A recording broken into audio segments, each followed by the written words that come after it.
Guilty of crime.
Hello, everybody. What's up? I don't know why there's something in my screen, but I am Jay with Guilty of Crime. That was weird.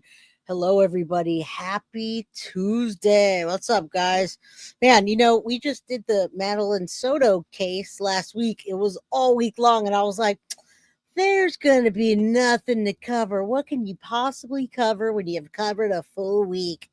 Well, people, first of all, thank you guys for being here. Today we're talking about the abuse and taking of Maddie's life, 13-year-old Maddie. What's next? We're going to talk about the motions to trials, and just came out today, you guys. Some new FOIA information came out today, and you're going to have to guess who by tomorrow. You guys have to guess who is giving Stephen Stearns money on his books, all right? So I'm not going to talk about it today. Go hit the notification bell for my live tomorrow. There's a bunch of new FOIA information, but I have to redact it because it's got phone numbers. Thank you, Bree, for getting the latest FOIA's in today, but there's surprises in there. There's surprises, folks, and there's lots of phone numbers. Like Bree found his parents' number. We can call his parents if we want to and talk to him. So there's a lot of new information coming out tomorrow from Guilty of Crime. Today, we're talking about 13-year-old Maddie and what's going on, when the trials are coming, which motions, and then we're going to talk about the motion that the cell phone motion where the cell phone and information. We're going to talk about that. But I want to show you guys, and I'll say hi in a second. I want to show you the love and support that Madeline Soto got on her 1-year remembrance and her 14th heavenly birthday. You guys, people piled in to support. I'm really happy. They got over $600 towards the bench, which is $1,200. So I'll show you that page in a bit. Make sure if you guys want to donate, you can go to that page and donate. All right, welcome everybody. Welcome. Chatterbox talks a lot. How you doing? And I'll let everyone roll in before I start because this is all new content today. None of it I've played on here. Many of you may not have seen any of this because it came out this weekend. And a lot of it has to do with the love and support for Maddie, and then the motions. We'll talk about that, which I haven't showed on here. We don't want to contact the parents. I'm just saying, if I wanted to call Chris and Deborah right now, I got their direct number because that's what's on those documents. And I can't show it today because I have to redact things.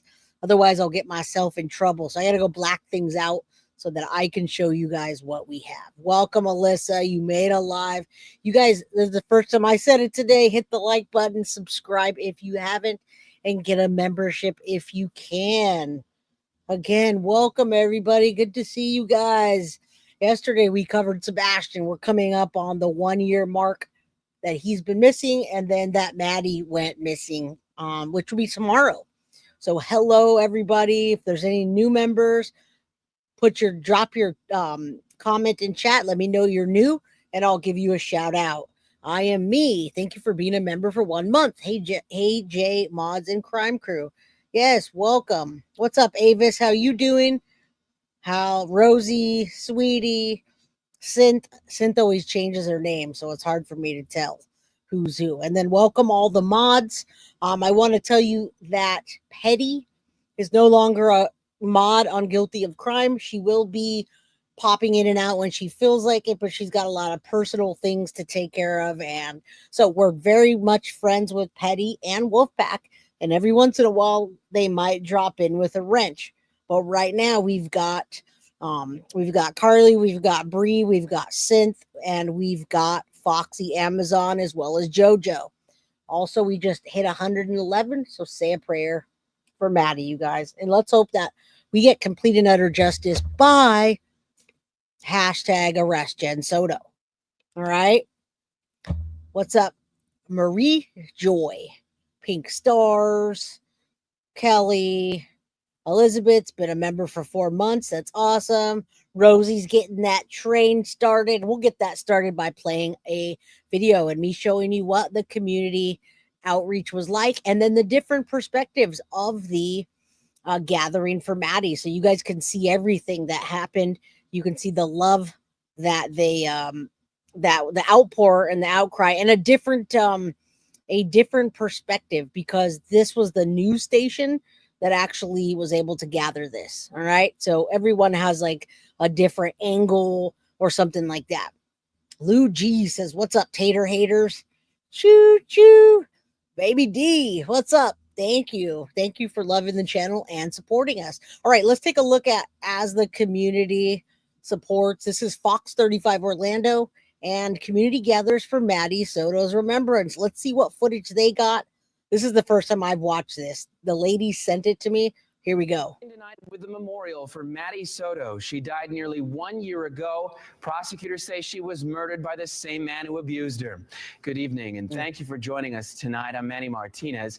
It's one of the biggest and most heartbreaking stories of the past year in Central Florida.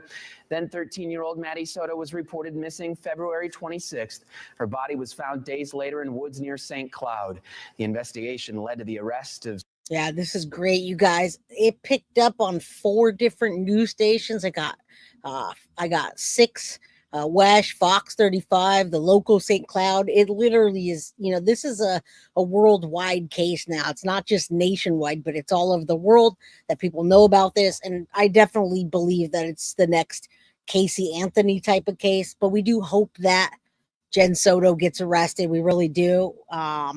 Marianne says, "Hi, Jay, on treadmill at gym, but caught alive." Well, thank you, Marianne, for catching alive. Appreciate you. All right, let's listen to this, and then we can get on to the next one. Stephen Stearns, the boyfriend of Maddie's mother. Months later, he was indicted on a first-degree murder charge. Tonight, dozens of friends and family gathered to remember the little girl and push for change. Aww. Fox 35 Stephanie Buffonti was there. Today would have been Maddie Soto's 14th birthday. A remembrance memorial was held in front of this wall of plush toys. And it's because Maddie loved stuffed animals. The community coming together to not only remember Maddie, but honor her legacy. And it's never too late until it's too late. Teresina Niles speaking from the heart on what would have been her niece Maddie Soto's 14th birthday. She's Maddie's stepmother. See, I didn't get to show you guys that because they didn't have a close-up of it. So there were lots of news stations there, you guys, and the news stations captured people close up. It would be nice if we get a surprise interview, but the only family member that came to Maddie's remembrance was Tatiana's sister, which you just saw, Teresina. She's also the one that made it to the Nancy Grace show. Mother's sister, and says she was close with her before she died. I reiterate to you all to be the voice of those that are silenced and are too weak to speak up. I reiterate, if you see something, please say something. Do something. Time is of essence and can be unforgiving. She and her family on Maddie's biological father's side thankful for the Tyler community Wallace. support. Just when I thought humanity was slipping away, you all proved me wrong. Maddie went missing on February 26th of last year. It was just days after her birthday. Investigators found the 13-year-old's body 4 days later in a wooded area in St. Cloud. I want Maddie to be remembered as a beautiful, courageous, selfless, funny individual who really, really wanted to be accepted and loved. Officials say Maddie was last seen with her biological mother's boyfriend, Stephen Stearns, who is now in jail, charged with first-degree murder. And who's actually the ex-boyfriend because she tried to fool everybody. And you guys, yes, that was Jenny. Jenny was on our channel very, very early on in the case. She's the one that got me into this case and had me help to represent Maddie and that community, to give Maddie a voice and to give those ladies a bigger outreach. So that was really nice to see Jenny not reading from a card. She read her speech, but that was really heartfelt what she said here. It was nice. Now, when you're an advocate and you're, advocating for different families and you have an agenda to push, like, the Maddie, hopefully they get some kind of Maddie law or something like that. I know that they're working on. So that was really nice. And there's a few more of them to go, you guys. In Maddie's death. Stearns is also accused of sexually abusing Maddie for years. The alleged abuse came to light last year when investigators were looking into her disappearance and murder.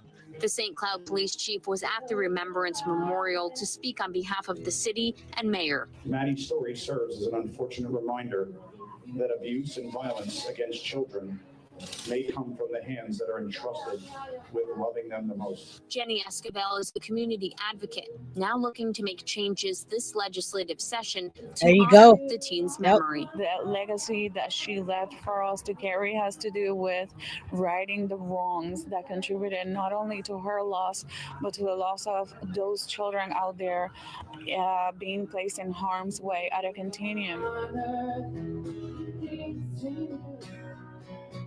The city of St. Cloud plans to honor Maddie by dedicating this bench to her in Lakefront Park. Reporting in St. Cloud, Stephanie Buffmonte, Fox 35 News. You think that you would... Oh, sorry. That was really loud. I hope you guys didn't get that. You would think that they would donate the services. Whoever's doing that would donate the bench and all of that comes with it, right? But they're still like $700 behind. So we'll go ahead and check on that before we leave today. Thomas says she's really sweet. I'm glad she brought this to you to bring awareness. I had no idea that's how you heard about this case. Absolutely, Thomas. And all of the ladies that you saw there contributing, I talked to on a weekly basis ever since we met. Jenny introduced me to everybody, and now I've got a whole team of ladies that I talk to all week long. So yes, that is how I was brought into the case, and I'm the only one that was able to stream the vigil as well. I didn't get to stream this one, they did, but I was able to do the vigil. So yeah, that was nice. All right, let's listen to Maddie's little friend. This is Click Orlando 6. Miss you so much. Community honors Madeline Soto 1 year. Law enforcement says Soto was life taken by her mother's boyfriend, Stephen Stearns. We'll listen to this in a second. This is 13-year-old Madeline. Oh, no, they're saying after 13-year-old Madeline Soto's life was taken, family and friends gathered Lakefront Park in St. Cloud to honor her on what would be her 14th birthday. Attendees paid tribute by celebrating her passions, including the animals, music, and dancing. Speakers shared memories of her love for singing, her participation in middle school chorus, and enthusiasm for musical instruments. Remember, we believe that that music teacher was giving Maddie lessons. We don't know for sure, but I'm sure it's going to come out to be that was the guy because Jen Soto texted him, and now we know he's a predator. All right, let's see what this little girl says. I hope they get at least a few seconds of it, not just real quick. Diabetes treatment can cost hundreds of dollars a year. Hold on, guys. I thought I already got past that. Skip it. First tonight, prayers right here in Central Florida. Friends and family, even strangers, remembering a teenager murdered by her mother's boyfriend, according to police. This young girl, Madeline Soto, almost 1 year now since her terrible death. Good evening to you. I'm Eric Von Eyck. I'm glad you're with us. Thank you, Sid. Appreciate you. It was around this time last year when the community was searching for Maddie after her mom found out that she had never made it to her school. And now with the suspect in her murder set to face trial, people who knew her and didn't know her are celebrating what would have been her 14th birthday. News 6's Troy Campbell is there tonight. Troy, this is just a terrible, terrible story. Well, Eric, it was definitely an emotional evening here at Lakefront Park in St. Cloud. Very powerful. Take a look behind me. You can see some of the stuffed animals that were actually left at the girls' site. Now, people. Yeah, they did a beautiful job, folks. I'm glad they did a close-up. I hope they show that little girl a little bit of her speech. But yes, shout out to Cint's husband, 48 today. Shared his birthday party, Maddie, on Saturday. Yes, very cool like that. I saw the printout. So thank you, Cint. I appreciate you. Kathy Hanna says, my mom's 13-year passing is also March 9th. Well, heavenly prayers, right? Prayers to all those that left us too soon. I hope that your mom's passing wasn't something tragic. Maybe it was natural. Janet says, poor Maddie needed more family. I agree. It seemed like a big turnout, but it's weird because her family wasn't there. Only Teresina was there. I don't understand that. Both spoke about how today would have been her 14th birthday. Community leaders also say here this evening how they hope Maddie's case can also raise awareness for other victims. It's been almost 1 year since 13-year-old Madeline Soto was reported missing. Investigators say her mother's boyfriend, Stephen Stearns, killed the girl at their Orange County home last February. He's also accused of battering the girl.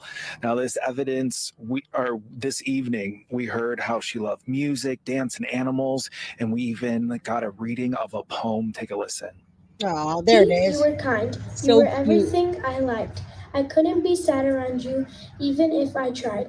You were the sun, society is the moon. If you told us, we all would have believed you. Aww. I miss you so much. But I feel okay knowing you're doing fine up above. I'll try not to cry, I'll try not to shed, but I'll always be lucky you were my friend. So sweet. This evening, they also. That was so sweet, you guys. Oh my God. And not only that, but Maddie doesn't even realize it. Maybe she's our angel and she does. I don't know what happens after your body's gone and your soul, but you know what? That is a really good awareness for children. What that little girl just said.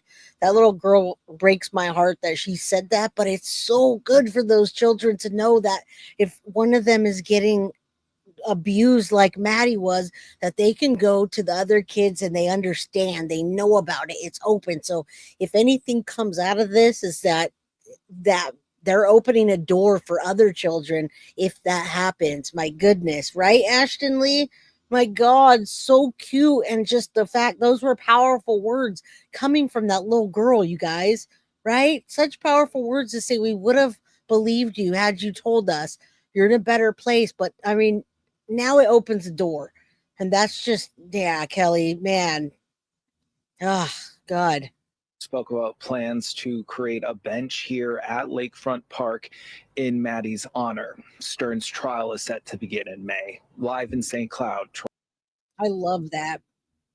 I love that they covered this on all freaking stations in there, and I hope other places did. I see more documentary style things coming out, you guys. It's pretty crazy how many now creators, since it's been 1 year, a lot of creators, like true crime creators, tell stories, which is what I started out doing. I wanted to come here and tell the story of somebody, but what happened was my channel kind of morphed into being a voice, number one, for Maddie, and then it started morphing into being a voice for children that need it, rather than like a storytelling true crime. But if you look back at my first 15 videos, it was all just a true crime story talking about serial killers and telling stories of true crime. So it's very interesting how Maddie brought us all together, number one. Number two, brought me to this place where I'm, more than just telling a story. I'm giving them a voice and coming immediately. And then opening the door for these children, you guys, to understand that this happens and they can talk. There's no shame to talk about it. It's very empowering. So bless Maddie, bless her for doing all that, bringing us together, bringing this to me, all of that. Yeah. All right, let's listen to how they covered it. I want to I always want to document this stuff, right? So she was full life 14-year-old. She would be 14-year-old Maddie. Let's watch this on the St. Cloud Channel 2 News. All right. They're called bionic boomers. No! Seniors once It doesn't let me get past these guys. So riddled with debilitating arthritis pain. It's been nearly a year since 13-year-old Madeline Soto was found dead on the side of an Osceola County road. And tonight, her community paid tribute on what would have been Maddie's 14th birthday. West 2's Tonight Gabriel shows us the service of remembrance for her in St. Cloud. She was full of life, and she was trying to find her way. On what would have been her 14th birthday, people in St. Cloud celebrated for Madeline Soto to show that she forever lives in their hearts. I hope you're dancing in the sky. Almost a year since the young girl was killed, the crowd at Lakefront Park on Saturday wore shirts with words reading, "Justice for Maddie." And that's a better view, folks. That's a really good view of the shirt as well. I have that shirt in blue. I'm going to direct you over to the Facebook page after. And if anybody wants to get a shirt to help finish raising the money for the bench and to get yourself a shirt, because they're not going to make these much longer, you guys. Yeah, you did forget to say Kevin's name. It's Kevin. I just said since husband. Shout out to Kevin. And shout out to these ladies for all they've done all year long. You got to give them credit for trying to get justice for Maddie and open up doors for other children. All right. Yeah. You guys do want to get that shirt. Everybody should follow Desiree and want to get that shirt. They're selling them. They're only like $20. And then the shipping, you guys, it really will help get the bench so that anytime any of you live in Florida, want to go to the bench or go to the bench just to go visit and pay respects to Maddie. All right. So remember, Maddie was cremated. So I don't know where her ashes are, but that's a spot you can remember her. True Crime Beat, the creator, was there. She's really sweet. That's awesome. Awesome. Yeah. What's up, Sammy? How you doing? Yeah. Hashtag be the voice. All right. Let's finish this. Forever 13, be the voice. One of Maddie's friends wrote a poem about how much she misses her. But I feel okay knowing you're doing fine up above. I'll try not to cry, I'll try not to shed, but I'll always be lucky you are my friend. She was someone who loved music, dancing, arts, and journaling. A wall of 100 stuffed animals was on display at the service. They were picked up from the memorial site near the place where Maddie's body was found. I was there several times when young children would come with a little stuffed animal with their parents and go over and put it on the fence. It was so heartwarming. Oh, that was Nancy, you guys. That's Walter's wife. Remember Walter? Walter was the other guy that called in Stephen Stern's flat tire and told the officers, I saw that car. He had dark eyes. He, in fact, left one of those messages, but Thomas left the message and then followed up on it. And we also listened to Walter's his interview as well. So shout out to Nancy and Walter from Florida.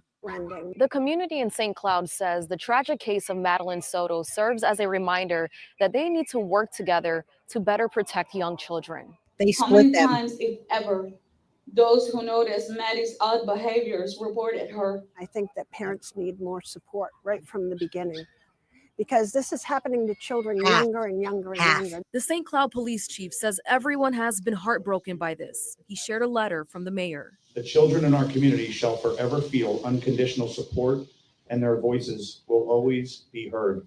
Advocates are working to place a bench in the park in memory of Maddie. Their long-term goal? Building a children's museum in Florida to honor all the lives lost to violence. Justice means understanding how these tragic losses came to be, and what can we do to bring these disparities to a decline. Covering Osceola County in St. Cloud, Sanega Bergadges, West 2 News. All right, so that was awesome, man. Wow, I think there's one more. Hey, they were just definitely going on this one. And thank you, Marcy, for the justice for Maddie. I don't even think we watched this one. There's one more, WFTV9. Man, everybody covered it. But, we were really lucky to get the documentation that we did. So here's the local news station. And let's just do one more so we can document all this. Wow, so many people covered this, guys. I'm glad we got to see it though, you know. Has sparked conversation about change, especially when it comes to victims who were close to their alleged perpetrator. Investigators say her mother's boyfriend was the suspect who is now awaiting trial. Good evening, everyone. I'm Q McCrae. Now, Channel 9's... Now, by the way, quickly, you guys, the ashes were split in half by Jen Soto gave, I almost said seven. Jen gave Tyler half of the ashes. So I don't know how they split that up. Normally you can ask the people that cremate somebody to split the ashes and they'll put them in urns, or you can have them split it and put them in necklaces. From what I hear, Tyler Wallace got half of the ashes and Jen Soto got the other half. Okay. So that's the deal with that. And they are working on that. I know for a fact they've been down at the courthouses this whole year. They go back and they get paperwork. They see things that are going on. They've given me a lot of insight. And they say the ladies that put this together have been working feverishly to not only get things done, but to change the law. So they are working on a Maddie's Law, you guys. That song, every time I hear that song, I want to freaking cry. It makes me it gives me the chills. That lady did a fantastic job. Yeah, Jen had half the ashes. She gave the other half. But again, I was watching a case yesterday and they had to exhume somebody's body in a case. You could never exhume Maddie's body because her mom said, oh, it's over, cremate her, get it out of the way. Now they could never go back. Anything that was preserved is what's preserved. They can't revisit that. So that's that. Ashley, thank you so much. Happy birthday, Mr. Sint, Mr. Kevin Sint. Thank you for the $4.99 super chat. All right, let's finish this up. We're going to get into the motions. And the real important motion, you guys, is it going to stick? Is the cell phone evidence that Stephen Stern gave to the police officer in that smooth ass move. Can I see your phone? How about I just copy it? Yes. We're going to talk about that. All right. That one particularly. Daryl Matthews, he was at the memorial for Maddie today. And Daryl, while this is a tragedy, tonight it was all about the person, not the victim.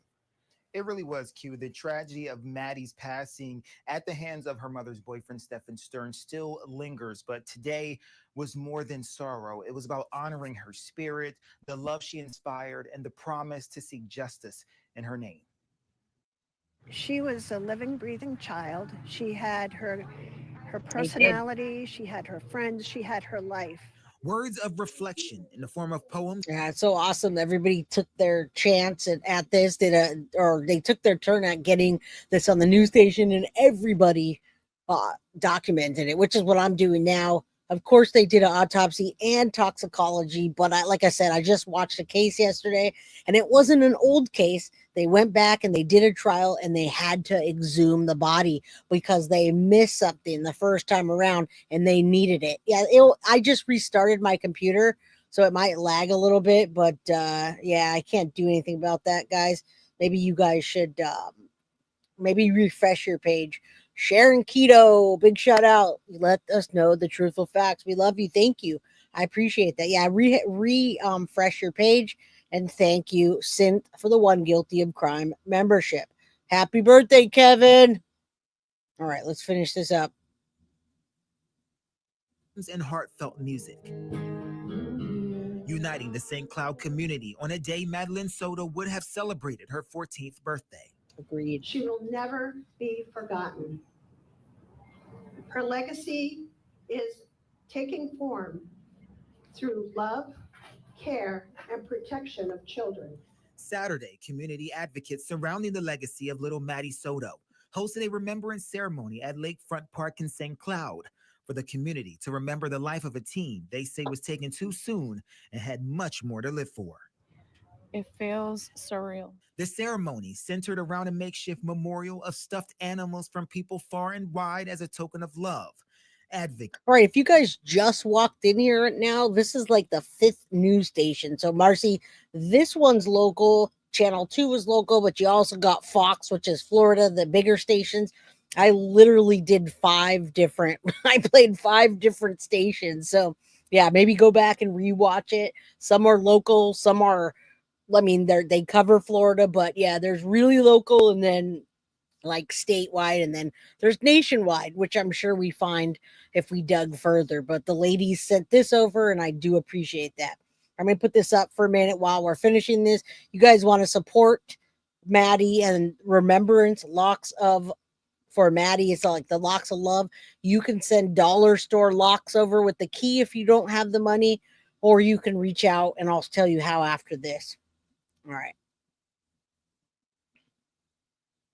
Kids for Maddie say it was a chance for the community to embrace a collective moment of mourning while inspiring change. Work on programs that will be proactive in educating our teachers, our faculty, our law enforcement officers to identify these signs of abuse. Maddie was tragically killed in February of last year at the hands of her mother's boyfriend, Stephen Stearns, who was charged with her murder after he falsely claimed to police and exclusively to WFTV that he dropped her off at school.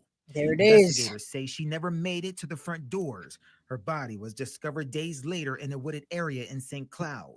Now the community, standing in solidarity, plans to work in Maddie's memory to ensure justice for all children who endure abuse, while making sure her memory lives on.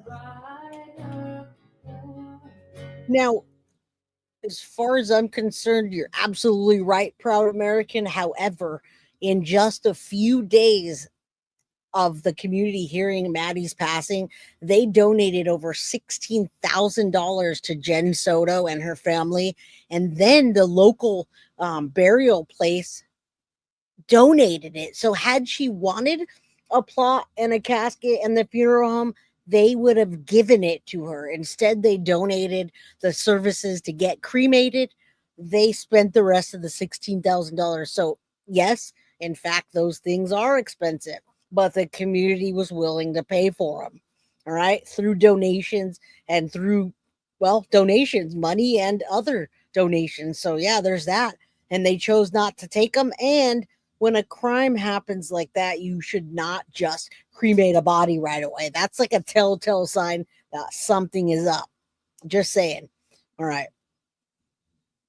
The song. Now, the community surrounding Maddie's legacy is working to get state legislative bills to the Senate that will add more protection for children dealing with sexual abuse.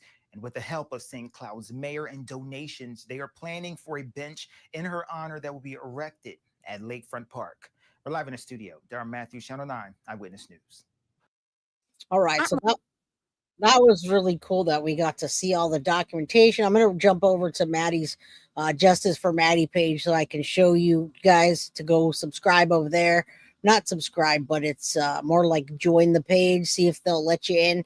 It is a closed page, but there's almost 12,000 people, and it's ran by the ladies that did the remembrance and that have been working on laws for Maddie, and there's always updates there. Okay, yes, we did a whole episode about Jen Soto not only scamming the GoFundMe money, you guys, but also a bunch of COVID payments going out and her not having to repay them. So scam alert. All right, let's look at this real quick. I can show you. Jen posted on here about the t-shirts and how to raise money. So there's that. Happy heavenly birthday. I saw a post there. So many people want to know about the mom being involved. What else? Where is it? So there's that. Where'd she post it at? The members of the Hispanic community. Oh, there's a Hispanic one too. They did it on Telemundo. I don't know if you guys want to see that one or not. Let me know if you want to see the Telemundo one. And I'll play that one if you do want to see it. I don't see where the post is on here. I know she's got some recent media coverage, but no, we can't play that. All right. So Bree, you put that down there about the t-shirts. I can make a community page. And Teresa, what's up, girl? I spoke with a parent today with a child that attends Hunters Creek.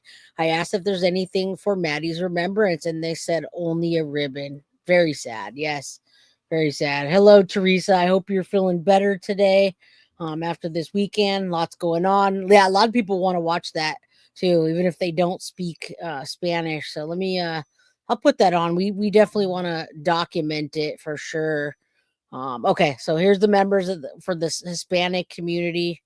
I will put this on. Let me run this ad. so you guys don't have to watch it. And then I'll put on. All right, just 1 second, guys. All right, yeah, I'll post it about the t-shirts. You guys can grab them after. I'll have to put a community post up. I did see it, and I think Nancy shared it with me. All right, come on, let's pull this down and get that up. It's hot today. Is anyone else hot today? It's like humid outside. All right. En lo que habría sido su cumpleaños número 14, la comunidad del condado Soto se reunió este fin de semana en el Lakefront Park de St. Cloud para There you honrar go, la guys. vida de Madeline Soto. En una conmovedora reunión, un conmovedor servicio conmemorativo, amigos y miembros de la comunidad Yep. estuvieron allí, uno al lado del otro, con el corazón roto, pero unidos por el amor del adolescente, víctima de agresión sexual y homicidio presuntamente a manos de su padrastro, Stephen Stir. Le rindieron allí tributo a Madeline con música, compartieron poemas y otros recuerdos del adolescente. Lo que más me conmovió de este servicio de recordación de Maddie ha sido todos los niños que ella ha recibido debajo de sus alas. Nunca estuvimos preparados para todos los casos, también envolviendo No. niños en similares condiciones a las de ella. Necesitamos más la unión de las familias. Wow, they talk fast, you guys. Even if I spoke Spanish, I'd be like, whoa. So for those of you that speak Spanish, awesome. Really want to document the news stations. Now, for anybody that just rolled in, guys, Jen's not profiting on anything right now that's going to come out of our mouths, okay? So that's not happening. I don't want anyone to think that and not want to buy those shirts. They're going towards the bench for Maddie's memorial. I like how when people pop in, they hear something and are like, no, let's not say that at all. It's not true. So no, not at all, guys. Not at all. Necesitamos la información dentro de los hogares para que puedan aplicar los consejos para poder prevenir de tantas situaciones, porque nosotros como organización sin fines de lucro, esa es nuestra labor. Estamos no tan solo ayudando a estas personas a pasar por la situación y echar hacia adelante, ¿verdad? Con esa nueva meta. Escuchaban a Jenny Esquivel, activista comunitaria por el caso de Madeline Soto, y a Olga Imat, representante de la organización Nuevo Sendero. Esta semana se cumple el primer año de la desaparición y muerte de Madeline Soto, y a partir de este lunes tendremos cobertura especial del caso por acá, por Telemundo. All right, yeah, that was fast. So if anybody got that, awesome. Jenny's email is up there, so if you guys want to reach out to her, I got another post from Nancy, and there's also that option. You guys can like Zelle her or any of that information, all right? And then I want to bring up just a few minutes of this. I'll post it in my description. This came out yesterday, or maybe no, this morning. Since I had just gotten a new FOIA request, I looked at Plunder because I was like, Plunder gets the FOIAs, and not only does Plunder get the FOIAs, but so does Grizzly. So I was like, wait a minute, I bet you they came out with something new. This is not new with the FOIA, and it has somebody that we've already listened to. So when we're going to listen to the first part of it, there's 11 minutes of breaking down the motions, and the one that you're really wanting to know about is the motion for bringing the cell phone evidence in. Right there, it says, yeah, that's fine. Do you mind if I take a picture of your history? Well, he okayed it. And then I'll show you the actual motions, and then I'll talk about what we're going to, the new logs and everything. You guys, we have new jail logs, meaning when Stephen Stearns decided to shower, when he turned the shower away, him wanting to be in protective custody, people that called him, his parents' visits, and one person, you guys, this is going to be mind-blowing when you know who is putting money on his books, because it's going to give you a better idea of probably what was happening with all that CSAM, you guys. Gotta be some connection to that CSAM, I'm telling you.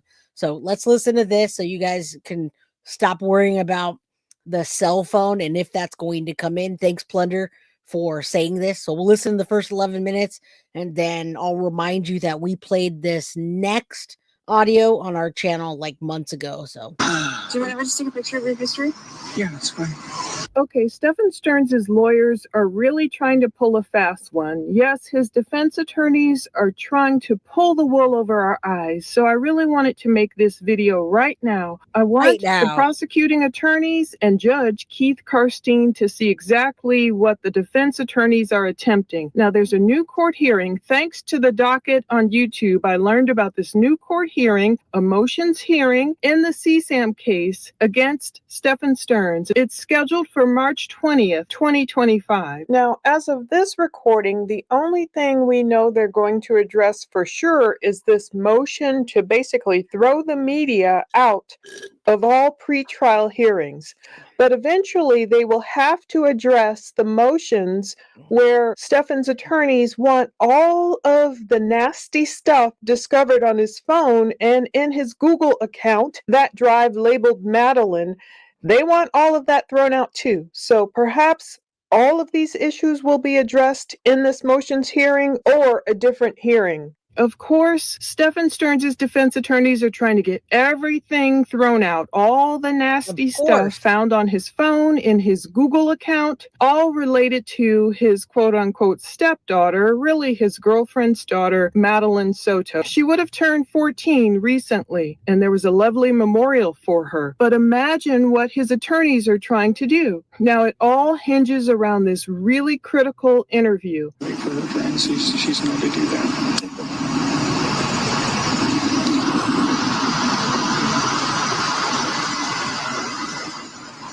Do you want to just take a picture of your history? Yeah, that's fine. Yep, that's fine, she said. I got my phone and went back to the smoke shop. Okay. Later when I got home. And then I also noticed, I was checking your call history. I noticed that you don't have anything before this morning. Is that unusual on your phone? No, it's a new phone. Again, I got to tell you guys, him and Jen Soto were still gambling and betting on the fact that he had deleted most of everything that would be incriminating. And I'm going to say that they betted highly on it being deleted all the way. Well, he was a little bit nervous, but had he not deleted his phone, I think he would have had a bigger fit about it. But Jen was like, hey, relax. You're going to make yourself look guilty if you don't just chill out. You can use my phone. The only one he was bitching to was Jen because he would have looked way too guilty. Stephen Stearns' friend says that Stephen Stearns and Jen Soto were not together. They were not together. Even Jen Soto said that they weren't together at the time. There was talk of them getting back together. She hadn't slept with him like that for the last 6 months. So yeah, that's just, she's not a boyfriend. And he did factory reset it twice. He even told the officer, which we're going to focus in on, you guys. All right, what's up, Britt? How you doing? Ashton Lee, you said this could be and get way deeper. Ashton, it's going to get way deeper with what I'm going to tell you tomorrow. I'm not going to tell you, but I'm going to say, Krista, you're wrong about that. Boy, are you wrong. You'll see. I went to do an update yesterday morning. Detective Moira Tagler talked with Stephen Stearns. There were various points where Tagler got Stephen's permission to search his phone, and there's one very specific question left out of the defense's motions and paperwork that they want the judge to approve. Tagler asked Stearns, quote, "Do you mind if I just take a picture of your history?" For her friends, she's known to do that.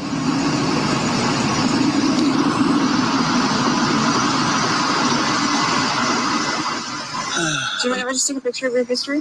Yeah, that's fine. And Stearns said, yeah, that should be fine. And that happened prior to Tagler even searching Stearns' call history. But conveniently, we don't see that quote anywhere. And now, yeah, Paula's right. It's nowhere in the documents, you guys. Nowhere in the documents does it talk about him saying yes to that officer. So like she said, they conveniently left that out, okay, which is like a big no-no because when we see the evidence and we get a police report that says they asked for it, They didn't do it right. They didn't file it right, you guys.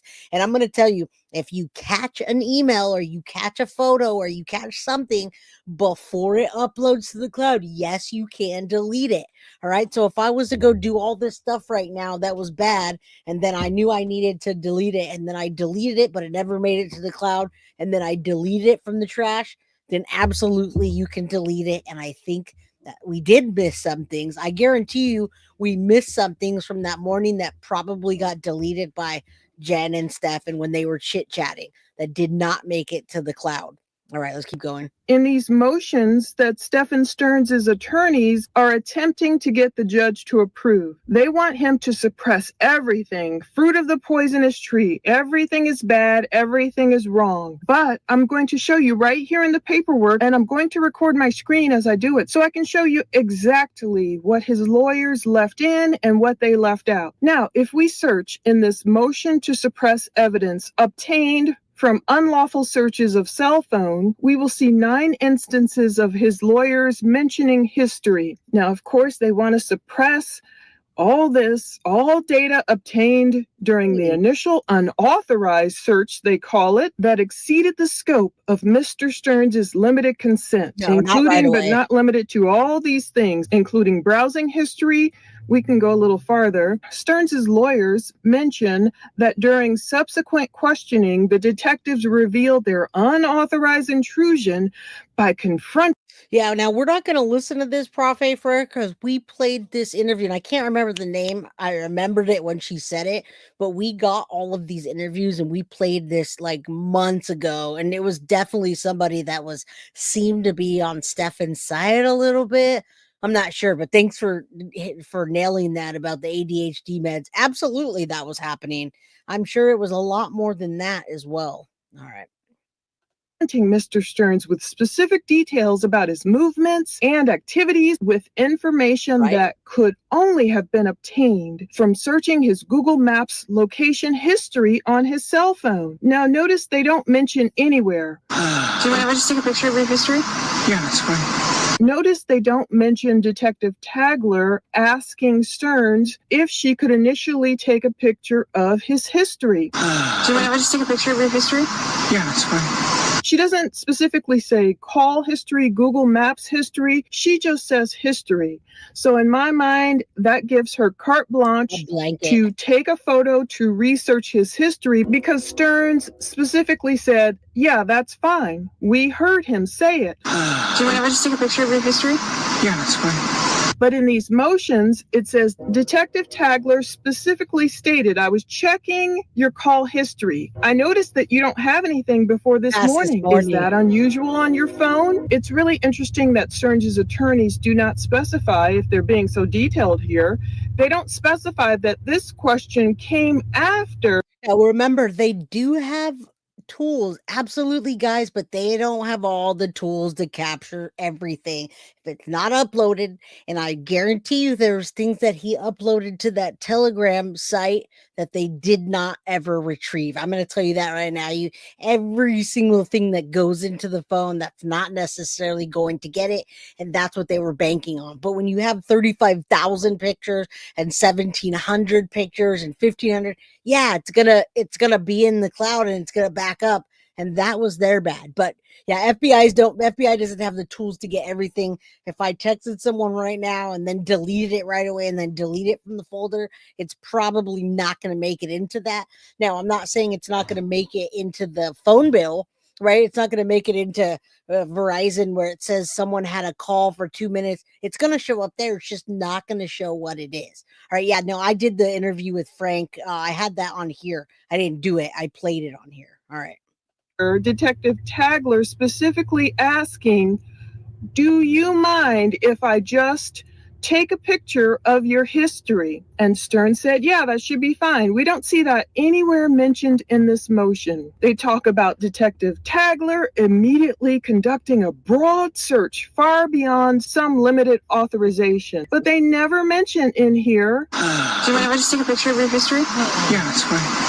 You know, they talk about her interrogating Stearns about his call history and travel patterns. No, she was a detective trying to find a little missing 13-year-old girl, so all bets were off. They keep saying She declared, I was checking your call history. They talk about Google Maps history and they talk about call history. But isn't it interesting? Like if we look back at my previous video where I talked about these February 27th and 28th cell phone searches, they neglect to mention the crucial question of consent that came before Tagler saying, oh, I was checking your history. Now, at the 52-minute mark and 1 second of that video, I will link to it below. You can definitely hear Tagler saying, do you mind if I just take a picture of your history? And you distinctly hear Stern saying, yeah, that's fine. So he gave consent for Tagler to take a picture of his history. And since there was no specification whether it was call history,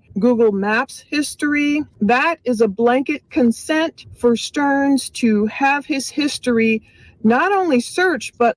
And you guys know what? If officers suspect something, they're allowed to ask you for that. If an officer suspects that you have a weapon on you, they can ask you, they can say, can I search you? And if you say yes, they can search you and find that weapon. If there's a probable cause for them to ask you something like, hey, we're looking for this missing little girl that you were last seen with, so I'm going to ask you if I can see your phone, especially since it's really suspicious that there's no text messages or data up until this morning when that little girl went missing, then that gives them probable cause to ask. If you say yes, guys, let's just be real. Let's be real here. The chances are slim to none, unless they can pull some really shady crap, which I don't think so. They had a little girl that was missing, and period. He was the last one, and he handed his phone over. They found all that stuff, and when they did, they knew they were looking for a body, right? So yeah, let's just be real about that. You can say all you want or fight all you want you can get a lawyer to put the little legal jargons here and there, but it is what it is. It is what it is. He gave it to him, and he did that. A photo, a screenshot of it. And only after that, at the 1 hour and 11 minute mark, 14 seconds on this particular video, then Detective Tagler mentions, I was checking your call history and I noticed that you didn't have anything before this morning. Is that usual? So it's very intriguing to me, the way these motions were written. I guess Stephen Stearns' defense attorneys are hoping that prosecutors won't go back and listen with, a close ear to the audio to see that Detective Tagler did definitely indeed asked about taking a photo of Stearns' history. They want all this nasty, nasty work on Stephen's phone to be thrown out. They're trying to hide what he did to Maddie, and it cannot be hidden. It can't be hidden. She has to get her justice. That's why it's very, very important that the judge and the prosecuting attorneys, of course, do their super due diligence and don't just go by what these... Did you guys see that picture, Jen? Sorry, I'm talking to my daughter. She's having a little bit of a meltdown because Babe ate her stuff. She drank and ate her Starbucks. Bad Babe. Bad Babe. Did you see that picture? I'm going to rewind it real quick and show you, and then I'm going to order Reese. I got to reorder it. Hold on. Nasty work on Stephen's phone to be thrown out. They're trying to hide what he did to Maddie, and it cannot be hidden. It can't be hidden. She has to get her justice. That's why it's very, very important that the judge and the prosecuting attorneys, of course, do their super due diligence and don't just go by what these defense attorneys are saying is truth, because they're leaving out intentionally a sin of omission. The fact that Stearns did indeed give Tagler permission to screenshot or even take a photo with her phone, however she did it, she definitely got permission from Stearns. So that's another thing I noticed, and I just wanted to go over it, and especially before this March 20th hearing. So we have less than a month, and to get a ruling when Stearns is due, perhaps back in court. Now, of course, they're also fighting a motion for closure of all pretrial proceedings. So not only are they trying to hide everything on Stearns' phone, horrible, horrible photos photos and videos of Maddie since she was an 8-year-old girl, since June 19th of 2019. That's the first evidence they found. Many accounts. 1,700 files and photos and videos found on his Google Drive, the drive, called Maddie and all that. Of course they want it all thrown away, but it cannot be hidden because that. Right. And you guys just think about that in a realistic sense. Yeah, don't be stupid, Stanky. We got the audio. We've got a ton of video on you, dude. You're the last person to be seen with this little girl. They find a bunch of images just on the top level of you, of them knowing that you deleted them. All right. Yeah. And if you guys have a question, QQQ, I'm trying to, poor Reese. I'm going to call Babe afterwards and be like, why'd you eat and drink her stuff? Now I gotta reorder it right in the middle of a show because, of course, tears, right? All right, so let's keep going. If you guys really want to listen to that, I guess we can, but I've already played it on here. Let me play a minute of it. And you guys, if you want to listen to it, I guess I can. Would be unjust. I've played One it thing already. I never ever went over to, which I meant to cover in this case, was one of Stearns's friends giving an interview. Now, this isn't Chase Leonard. We've gone over all his interviews, we've kind of gone over them with a fine-tooth comb. I never went over the March 6, 2024 interview with Frank Peralta. Police probably interviewed Frank. All right, you guys, we did do Frank Peralta on here. Again, I don't know if you guys remember Frank Peralta. We did that months ago when we broke down all the audios when they all came out. Yeah, Criddles, I've been there when mom eats and drinks your stuff. All right, we'll listen for a second, but, we'll see if you guys already listened to it. I don't want to play it. This just came out yesterday or actually this morning from Plunder. It looks like she was going somewhere too, and she's talking and driving like I do sometimes. Because he was a more recent friend of Stearns than Chase was. Now, Chase Leonard probably knew Stearns a lot better. He knew him for many years. He said they were close as brothers. They lived at like 4 or 5 different places together, and police never interviewed him that I could find. Perhaps it's because Chase had not seen Stearns in a while. Well, Frank had definitely been a more recent friend of Stearns. Now, Frank spoke to Gray Hughes and also to police. One of the many interesting things that Frank said was that Stefan boosted his Adderall dose, and that helped Stefan lose a bunch of weight. Indeed, if we look back on prior photos of Stefan, he does look more overweight. And so does Jen. And another interesting thing Frank said was that Stefan allegedly passed up on this cougar woman flirting with him. At this point, when Frank had spoken with Gray Hughes at first, police had not contacted him. But later we got the audio and we see that police did contact Frank. Frank spoke of a time when he was with Stefan in some bar, and some cougar was obviously flirting with Stefan, but obviously she was not Stefan's type, and he just turned her down, looked straight through her. And now we know why.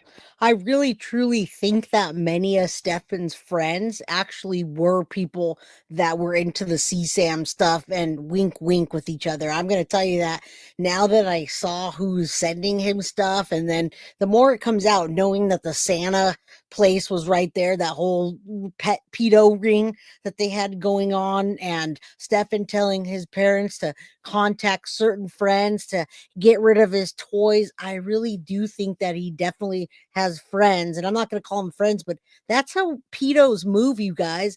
That's how they move. They move in packs quietly together.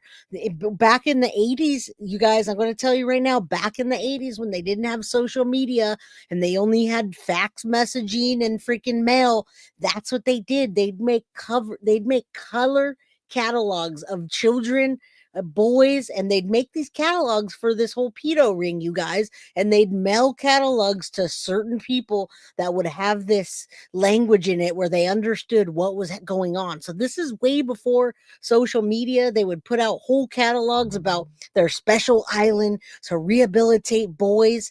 That's how they got it out there. Don't think that it didn't exist before. And so I do think that he was running in packs with these guys, and not because they were hanging out or whatever. I don't think they were hanging out in the same room or anything, but they had the same likes. They knew Stefan had access to that little girl, and they knew what he was doing when he was saying, I'm getting this from my girlfriend's daughter, like over and over and over. something's going on. Yeah, it's like that, Marilyn. It's definitely like that. It used to go down before we had instant access. And how do you think it went down? That's a good way. Warhammer. Yeah, the cheese pizza emoji. There's a lot of reasons. Of course, Richard Ramirez, I think he was at my aunt's salon. Well, he also did that. They just didn't convict him on all the children that he abused. And, I don't want to use the word, but yeah, absolutely. Santa guy near the old Hickory. They make sense. They travel. They absolutely travel in packs and they go low key. All right, there's 333 people in chat. You guys say a prayer for Maddie that she gets complete and utter justice and that we can help other children, man. Sound of Freedom is an amazing movie and really shines that light on stuff. Yeah, I can't think of the documentaries, but boy, are they bad. I was like, I had no idea. Because young girls like Madeline Soto were the target of Stefan's horrible, evil intentions. But My Frank, when he girlfriend's talked daughter. to police, he said, I would have never expected a day in my life that Stefan would do something like this. Now, he had met Stefan only 3 years ago. They had gotten into the Warhammer 40K games, and I guess that's how they, met each other. Frank got along with Stefan right away. He said he smoked a little weed. They would BS and play games together. He didn't seem like he was weird. He never gave Frank those vibes. We're going to just listen to all of Frank's interview coming up. All right, you guys listen for a second, and you guys don't want to listen to it, put a 2. If you want to listen to it, put a 1 in chat. I'll play it for a minute, and you might remember it too. I think there's like kids in the background or something. There's people going on in the background, I think. Let me listen. I appreciate you the time you're giving us to talk to us. Yeah, no worries. Or are they called? All right. Date is March 6, 2024. Yeah, we listened to this. 1. Time is 9:06 a.m. You're at 2. What was the Did I say 1 for yes and 2 for no? Which one did I say? 1 for yes or 2 for no? I don't remember. Port Charlotte. Myself, Detective Morris, Detective Smallwood, and Frank. Spell your last name for me. Peralta. Peralta. And what's your birthday? Frank Peralta. We have that. And I have your phone numbers now. Yeah. All right. So I'm sure you're aware of the reason why we're here. We're doing an investigation of the death of a young lady named Madeline Soto. Oh yeah, I found out real late in the game. So I only found out like 4 days ago.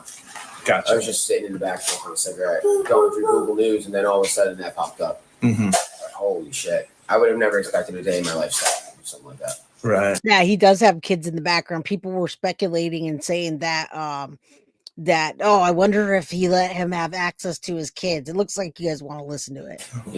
He like what other I have heard other people come out talk on these interviews on YouTube. What they say how they know Stefan was completely different how I knew Stefan. So, how did you know Stefan? I met him like 3 years ago. I got into a game called Warhammer. Okay. And it was just like you painted models and like things like that. And you played them on the table. Right. And I got along with him right away. And I was like, okay. And he smoked a little weed, so I was like, okay, someone I can smoke a little weed with and hang out with and play some of this game with and bullshit with. So, and he didn't seem like weird. He never gave me those vibes at all. Mm-hmm. But like things recently, things he said like clicked in my brain, like, they weren't together. So I don't understand why they're saying they're boyfriend, girlfriend.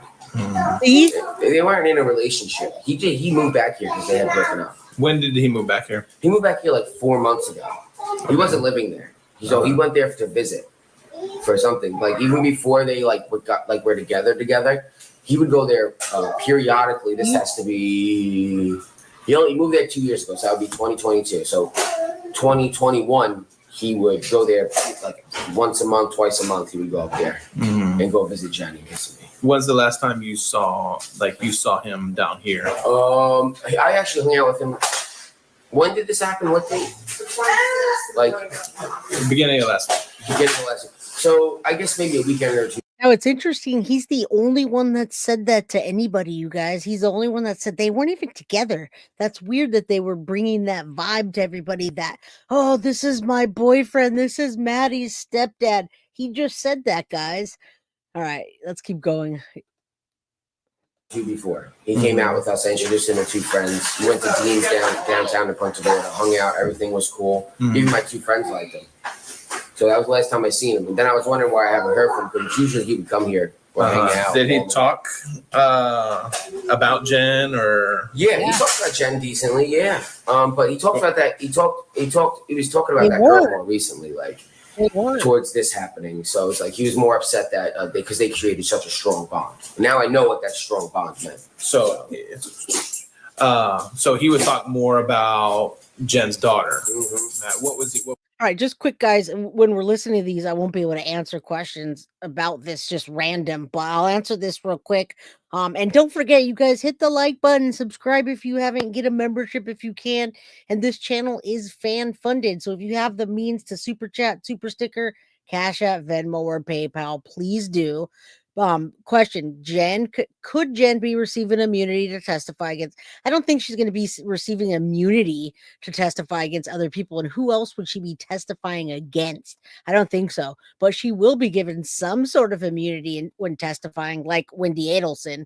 It doesn't apply now, though. But yes, they're going to do the Wendy Adelson thing, I'm sure. All right. Hey, guilty of crime, gang. What's up? All right, let's keep going. What would he say about her?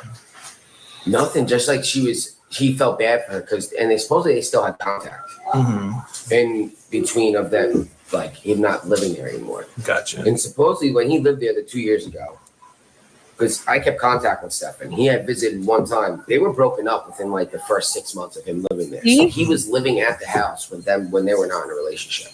So, did he say why he would go back and visit? He would go back to visit Jen and the daughter, Maddie.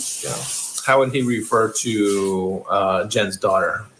By name, just by my girlfriend's daughter, Madeline, stepdaughter, sometimes things like that.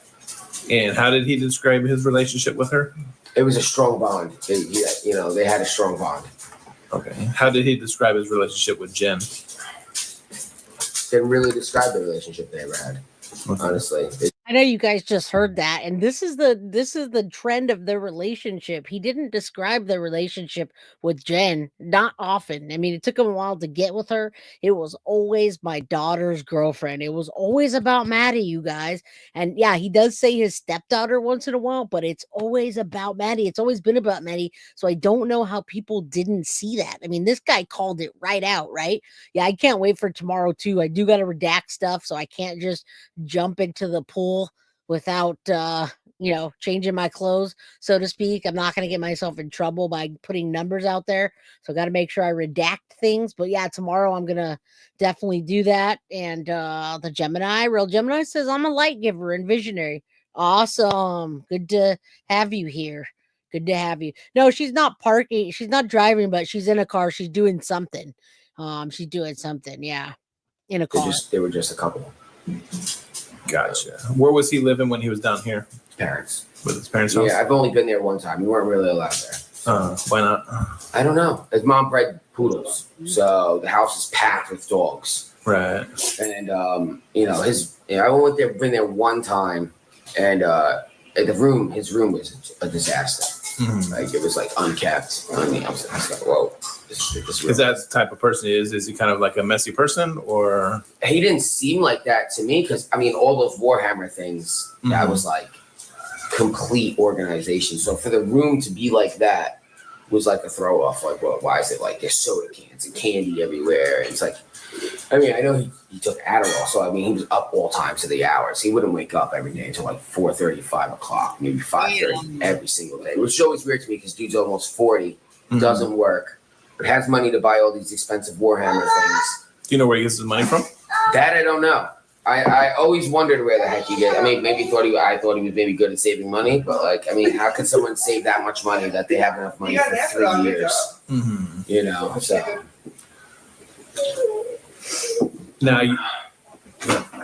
you mentioned he was taking Adderall. All right, here's the part about the Adderall, guys, and I'm gonna mention that with Jen and Stefan and their relationship. I think this is the closest we've heard so far. Be like, what the heck? They weren't even really together. It was very off and on, and he'd come down there for no reason. They would just be there. Weird. Plays with toys, dirty pig, whatever. Wow. I wish the family would have talked more about him. Yeah, he is worse than a pig. He's a hog, he's a scum, he's a devil, he's the devil, you guys. Yeah, pig shouldn't be put in that classification as Stefan Stearns. Was it typical from the time during the time that you've known him to be up all night? Oh yeah. Okay. Oh yeah. When he came back, he lost a lot of weight. So, any idea what other medicine he was taking? Ativan, and I recently added the nest stuff, and I don't know because I read a couple documents on there. And I don't know if the letter category F means to go was unconscious or anything, but in recent days he talks about how strong that sleeping medicine was and how safe it was. So, and who does he take that medication, or is he saying? I don't know if he takes his sleeping medicine. That I don't know.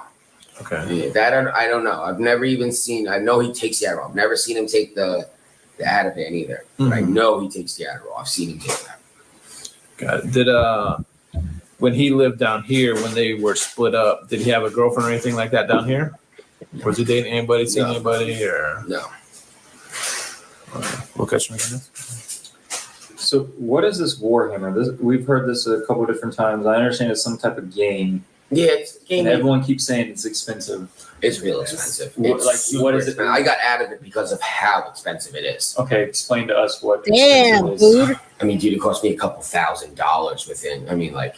All right, so this is going to give you a really good sense at why Jen was with Stefan and what gain she was getting. There was always gain. There's always monetary gain. There's gain for companionship. And this right here gives you a good idea of how she was letting Stefan use her daughter for the things that she needs, you guys. And I'll never be convinced otherwise unless somehow, some way, Maddie was to come tell us that her mom didn't know anything, which isn't going to happen, by the way. Thank you, Prophet Fair. Choo choo for the $9.99 super chat. I appreciate you guys so very much. Yeah, you guys, he's telling it all. I hope they have him in court. 6 months. It cost me at least $2,000 with the playback thing. So he had 3 whole armies. So I mean, you're talking. You only need 2,000 points to play one game. So 2,000 points equals how much? Like a lot. What the character is. So a character could be 3 points, 5 points, things like that. 10 points, 30 points, 50 points. He had 2 full armies that were 4,000 points plus. Okay. So just those alone, paints, characters, everything to put that together, man, that's real expensive. Okay, and it wasn't working. Does Warhammer have like kind of its own community? Yeah, everyone. Even I was talking to a couple guys from it, and they're like, what the hell, They're. And where would these communities be on? Like Reddit, Discord? I don't do any of that. So I met Guy. I had commented on a Facebook post that I saw, like for a comic shop, and then somebody messaged me, and he's like, "Hey, you want to come check it out and like learn about it?" And I was like, "Cool, all right." And that's when I met Stefan. He was already there playing at the shop. Okay. Do you have Reddit? No. Now that's another front. I'm thinking is that card shop with the toys and the kid stuff and the games. I have a feeling that him at the shop hanging out and playing games, there is more to that, you guys. I have to think there was more to that when there was 35,000 images, you guys. He had to be getting them from somewhere other than just him being online, trading them all day. He had to have friends that were doing that. Yeah, a strong trauma bond. There has to be more to it. And this guy does sound a little off. I don't know anything about those social media sites. Do you have Discord? No. Do you know Stefan to have those things? Stefan has Reddit, for sure.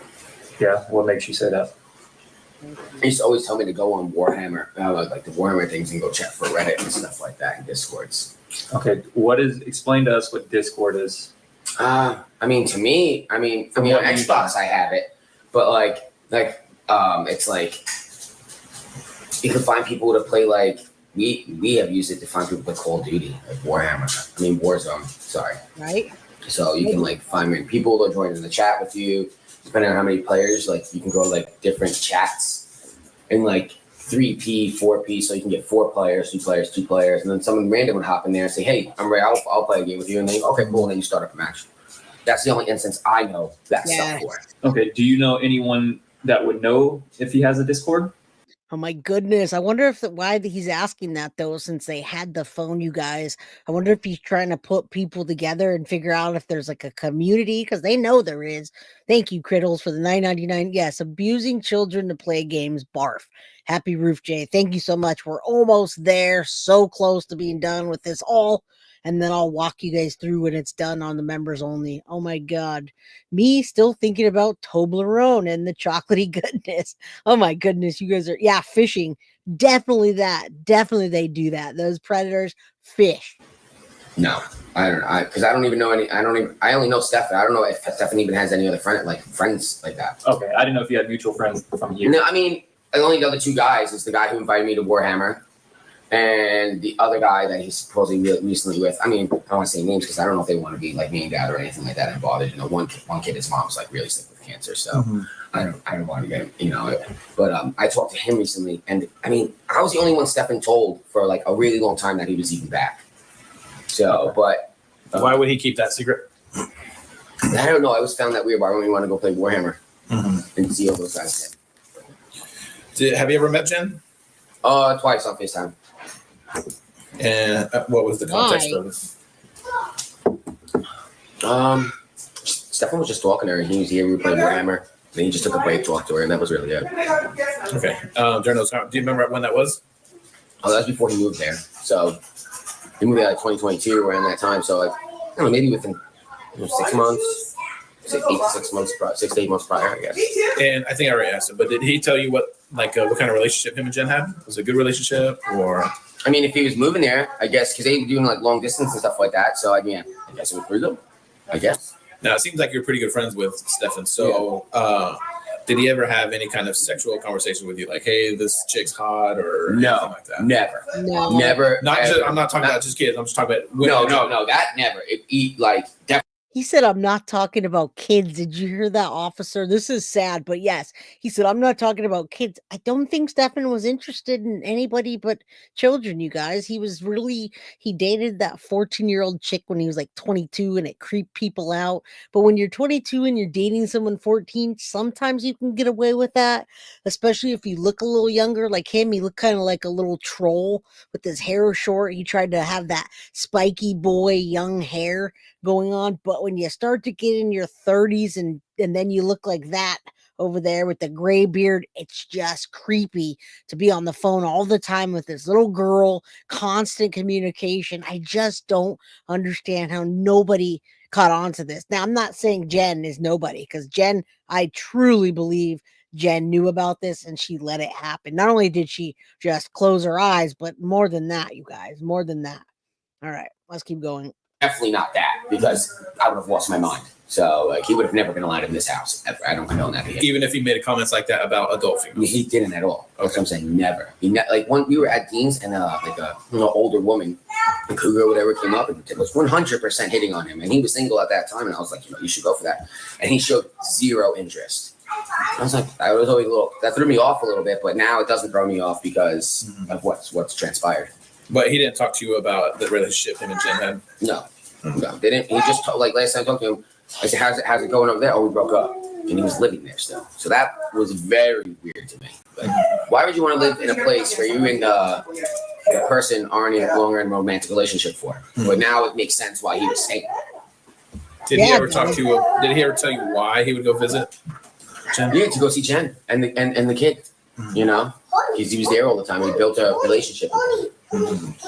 When he said that they had split up but he was still living there, did he tell you how that living arrangement was? I'd like to say he told me there was an extra bedroom. Okay. You know, I'm pretty sure that's what he said. I don't know the apartment, so I don't know what it looks like in there, but I'm pretty sure that's what he said to me. I don't think he would have been staying on the couch. You know, that would have really made no sense to me, but I'm pretty sure he said there was an extra bedroom in there. Okay. Did Jen ever come visit him down here? Do you know? No. No, she never came down here. No. But she definitely provided him Adderall. That I know. She definitely, when he would run out, she definitely once or twice has provided. All right, did you hear that? So she was providing the Adderall, and I bet you anything that was Maddie's. I bet you anything they would conserve it or say, "Oh, we're gonna take Maddie off. We're gonna take you off of it, honey. You got to give it to Daddy Stearns," which is disgusting. Hey, Nancy Jean, good to see you. Sharon Nielsen, the song "Dancing in the Sky." Thank you so much. That was a beautiful song. I think I'm gonna grab that song and listen to it after. It makes me want to cry though. Oh, yeah, the ick vibe, right? Like Tyler and his wife said, the ick vibe. All right. Everything with Adderall. So. Did he ever mention if Jen had any roommates or anything like that? No. I've never heard anything. I really, like to say, he didn't really explain much of anything. Just that he was going out with this girl that they had broken up within like 6 months of him moving in there, and then he still lived there until roughly 3-4 months ago. He moved back to his parents. Okay. And you said the last time you actually spoke with him was when? Like a weekend or two before this actually happened. So now, was that I can actually look it up right now. It's not on my phone from him, but I'm talking to my buddy Duke.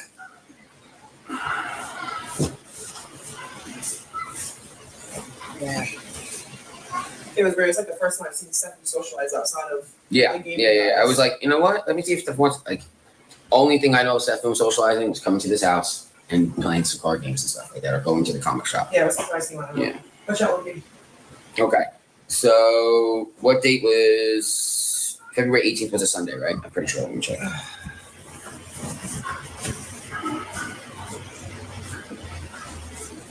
Yeah. So I hung out with him February 17th. That was a Sunday or Saturday? That was a Saturday, because February 18th was a Sunday. Okay. When's the last time you guys conversed over the phone, or how would you guys talk? Via text, phone calls, Snapchat, or whatever? Text. Snapchat. Yeah. And do you still have any of those texts? No.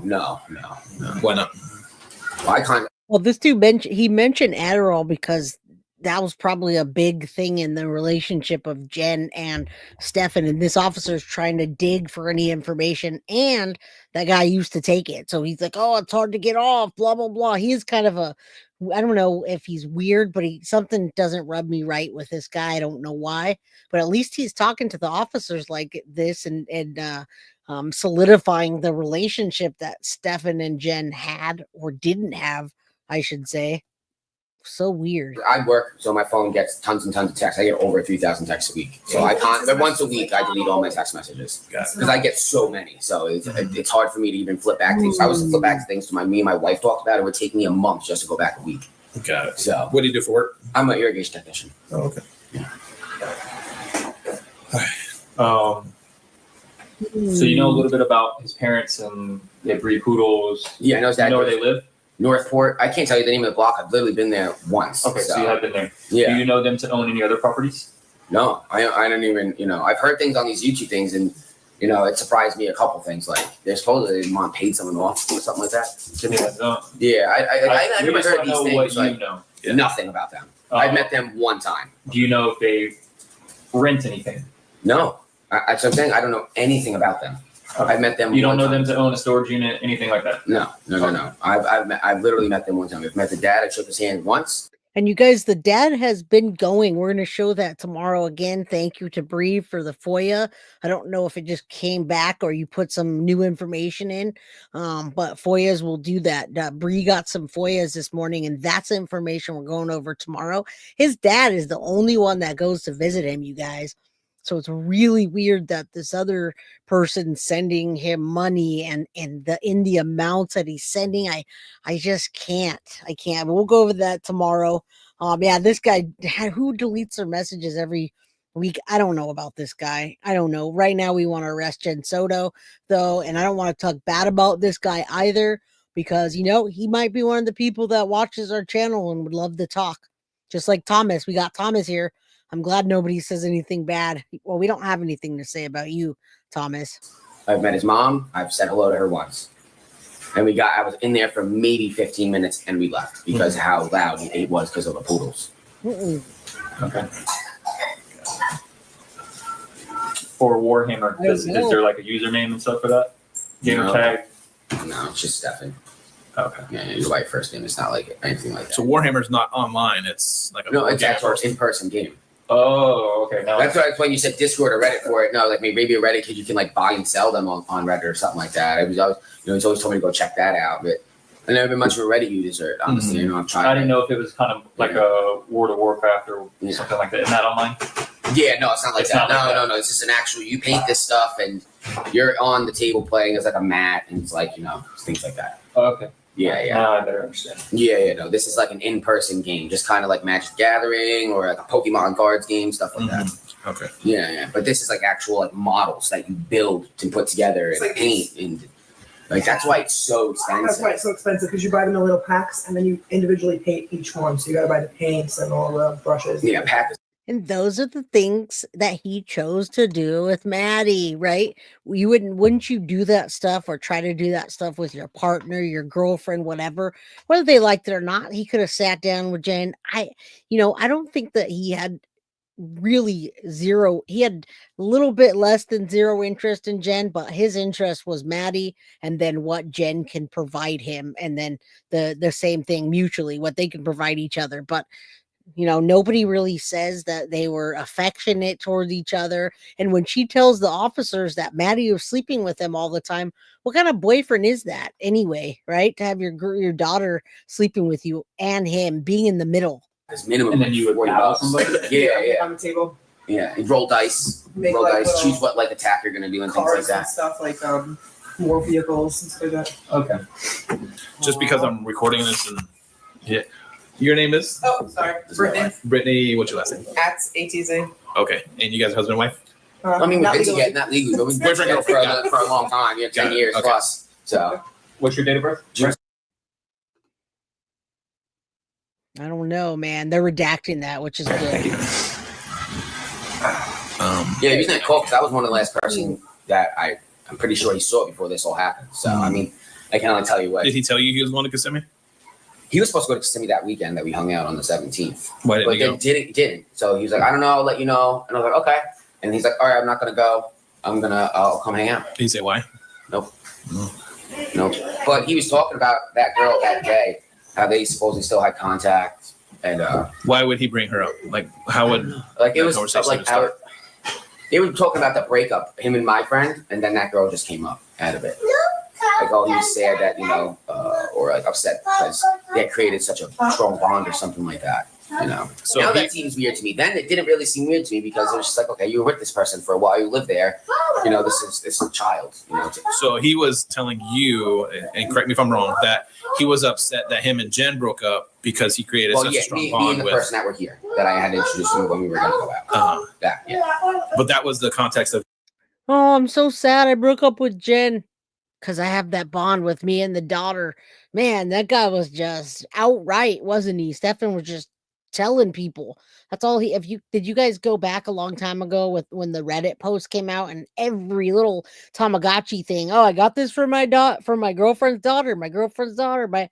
It can't be any more in the forefront of his conversation is that he was upset that him and Jen broke up broke up because he was upset about the strong bond that he created with Maddie. Yeah. Well, but now we know it's not a bond. I don't know. Right. It seems so innocent when it's just said without context. Like, if I was in a relationship with somebody long term, several years, and now their kid, we're splitting up, of course I'm going to miss that kid. But now with the context, it just seems. Hindsight's 2020, right? Right, exactly. When you talk it's just regular. It seems so innocent. Right. When he sent me this, I was like, what? Is that what? I mean, my kids love him. He's, Yeah, that's what I'm saying. Like, I never would have thought in a million years Stefan would be capable of some this type of behavior. Right. This one, I was watching the video. I had That was like his face, and he's like, "Oh, that's nothing. Daddy's friend." I'm like, "Yeah, he's in trouble." And just kind of left it at that. Now, let me ask you this: since you opened that can of worms, has he ever been? No. But that makes me wonder now. Quiet. It's like, Stefan used to give me a lot of free things, like cards and. Blood Bowl character, a pad. Like, was he trying to groom, like, get me comfortable enough for me to be like, hey, I gotta go to the store real quick. I'll be right back. You hear that? You know, like that's in the back of my mind too, because it's just sick. I would have never expected this, because I would have never been friends with somebody that does these type of things. Right. You know? Right, we can't even go to Walmart without them being like, "Get away from my kids." Yeah. To random old people just trying to be nice. Yeah, no, it's honestly really sick, and it's That's upsetting. so Like sweet. every time I see those pictures of him online, it's like it rattles my brain. Like, how didn't I know this person was doing these things? Gotcha. Did he ever talk about, as far as when he would go to Kissimmee and stay with Jen and Maddie, his sleeping arrangements? They're saying he told me there was a spare bedroom there. That's what I'm saying. Like when they broke up, I'm sure. I mean, to me, even when they were together. I mean, to me, he didn't tell me anything about that. But you know, my assumption would be he'd be staying in the room with her. You know, that's just usually what people are. Her as being Jennifer. Yeah. I know you said that he. Now, for you guys in there listening, I see you chatting and so forth. We've done we've covered this case extensively. So when I say something like Stefan was dating a 14-year-old, my memory's not going to hit every single point and every single number.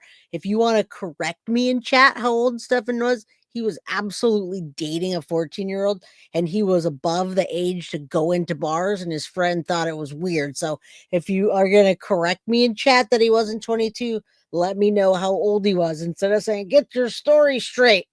I have it straight. We've done hundreds of videos on this. So I don't know if anyone wants to correct.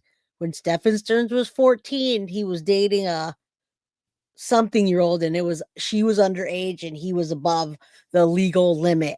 That's what his friend said in the interview. So I don't know. If someone wants to let me know in chat exactly how old he was, we did cover that. I just can't remember all the numbers. You knew him to take Adderall. Yeah. Did you know him to take anything else? No, I mean the time we went out, we just smoked a little pot and we had a couple beers. I'm talking about prescriptions. No. I don't know anything else about it. Like I tell you, I know he had prescription for Adderall, Ativan, and then in recent days he talked about Lumos. Do you know what those are? Adderall is an ADHD medication. Ativan is a benzodiazepine, which is for anxiety and things like that, which I thought was weird to be prescribed with Adderall because they kind of combat each other. Mm-hmm. So it can make you go into psychosis and things like that. And the Lunesta I know is for sleep. Okay. Has anybody reached out to you since all this has happened? Like anybody at him? Like I only talked to two guys from the Hamburger. That was it. Okay. Yeah. Has Jen reached out to you? No, I don't know. I don't know her like that. Okay. Like I said, I've only met her on FaceTime, so I've never met her personally, face to face, anything like that. You don't know. Now he says he takes sleeping medication, but yet he's continuously up all night. Yeah, that's what I'm saying. And then he would sleep all day. Like all day. You couldn't get in touch with Steph until like at least 5 o'clock. Well, if you let us know how old he is, instead of saying he was not 22, that would be really helpful. Mad Monkey 2. Let us know, because we've gone over this. We know about the 14-year-old girl. We've heard interviews with the friends saying it was disgusting and they did not want her at their parties, etc. So he was definitely over the age of that, and she was way too young, and they were questioning that. So instead of saying he's not 22, well, how old was he? That'd be helpful. Thank you. All right. Let's keep going. I still didn't get an answer. Like the earliest, 4:30, 5 o'clock. And then, yeah. Okay.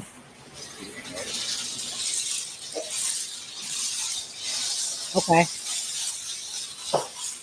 Anything else? I don't know the drinking age. All right. Do you swear and affirm that everything you told us today is the truth and is the truth best on your knowledge? So help you God. Yes, sir. Yeah, absolutely. We're going to conclude this at 9:28 a.m. There were things. All right, we finished that up, you guys. Yay. So I didn't know the drinking age was 19 or 20. I thought it was 21. So I don't know the laws in Florida. So I said 21, 22. It's been 21 since 8. Okay. So whatever. His friend said it was disgusting. She was 14. They didn't approve. They didn't want him there. And yeah, drinking age. Well, let's keep going. Let me see. I didn't listen to this. So let's see what she says. If not, I'll show you the motions. That maybe Stefan said that clicked in Frank's brain, perhaps later, not at the time. His interview wasn't exactly specific, but he did talk about Jennifer and Stefan not being together and Stefan moving back home to Northport because they had broken up. But Frank did notice, he's talking about that girl more recently. He means Madeline, because they had created such a strong bond. And Frank says, now I know how strong that bond bond was. So some things, it's only in the wake of a person being arrested, like Stefan did his friends put two and two together. Supposedly, they still had contact, Stefan and Madeline, and we know that's true. Stefan stayed in contact, still bothering Maddie, even after he had moved away. Now, Frank did admit, I know Stefan took Adderall, so he was up all night. And Frank noticed, wait a minute, Stefan's almost 40, he doesn't work, he has all this money to get these expensive. All right, we know this already. You guys should go over to Plunder and watch this. This video came out this morning. That's probably why you haven't seen it. I'm going to show you through some of the motions. I'm not going to read them. I'm just going to show you what we have. And then tomorrow we will go over the new stuff that came in. Again, the biggest motion that there were two motions that we don't want. One, we do not want to get locked out of that courthouse, guys. We want to be able to report on it. We want you locals to be able to see what's happening in court. And especially if it's the death penalty, we don't want that locked down because it could be a huge ground for appeal if something goes wrong and nobody was able to see it. It's different when you document something versus the camera saying, whoa, wait a minute, this and this and this, whatever. All right. So some of the biggest things are the phone, the motions to get the phone evidence kicked out from the officer that asked, and he said yes. And the not letting us be in court. Thank you, Carrie Fawcett, for the one guilty of crime membership. All right. So here's some of the motions. There are new things that came in. And the last of the information's on 123 on the FOIAs. Now, these are the motions that were filed that everybody's talking about right now. Motion to declare capital sentencing unconstitutional. And then they've got pages and pages of legal jargon in it. Right. Hopefully this scrolls to the next one and then the next one. All right. This one's motion for disclosure of favorable evidence. Which is their demands that the state disclose to the defense all evidence favorable of the defendant that now or in the future is possessed or controlled by state of Florida. All right, so obviously they want the evidence right away so they can get into it.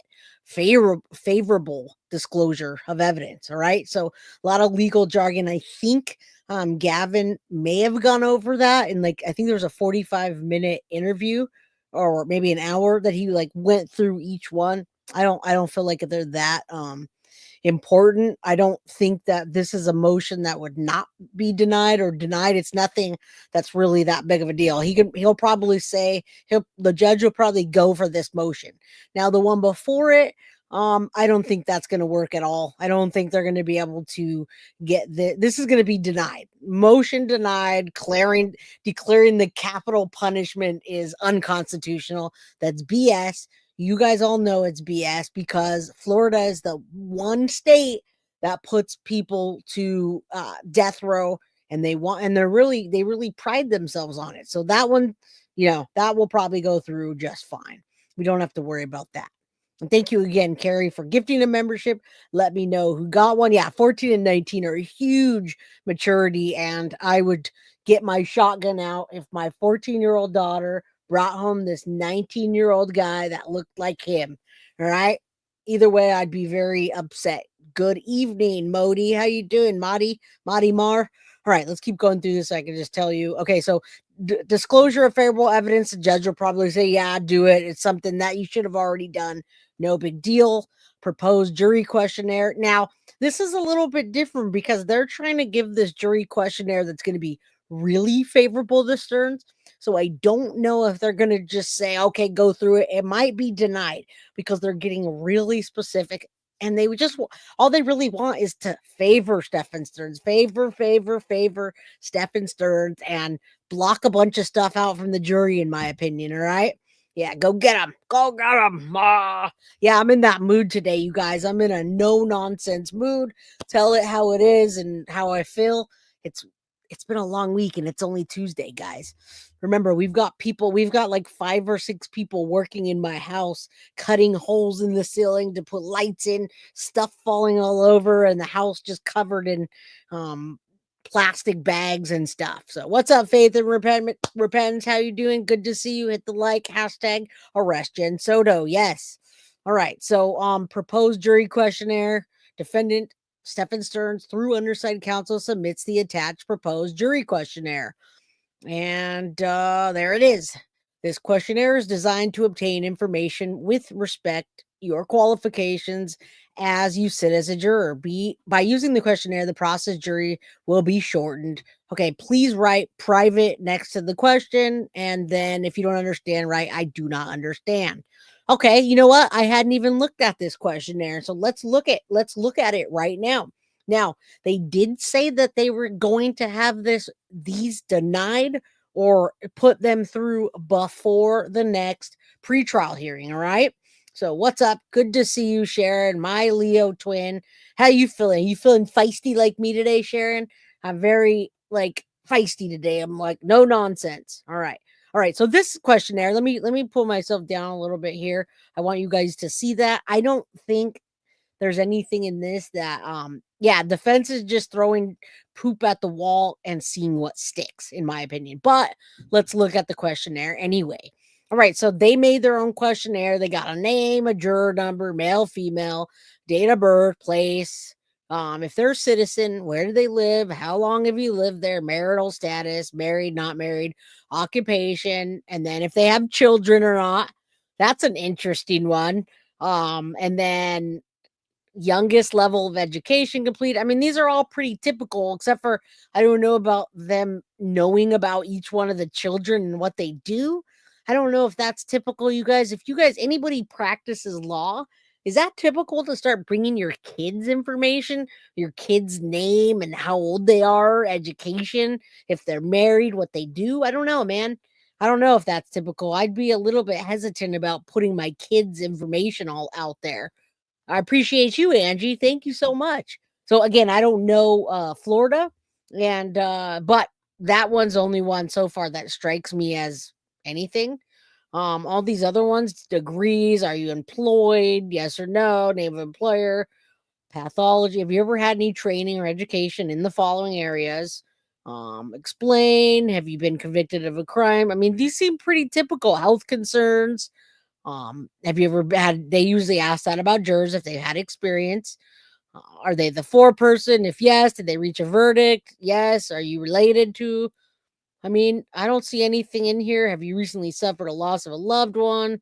Different groups are involved in. If they suffered any mental illness, are they expected to view crime scene of the deceased? How they feel about the death penalty? Trial expected to last 4 weeks. I don't know, guys. I don't see anything weird about that one. So I have a feeling it's probably going to go right through unless the judge says, hey, this is not something we typically do. Yeah, Jay, it's on the okay, there you go. Then that's a big nothing burger and they just want to control exactly what's on there.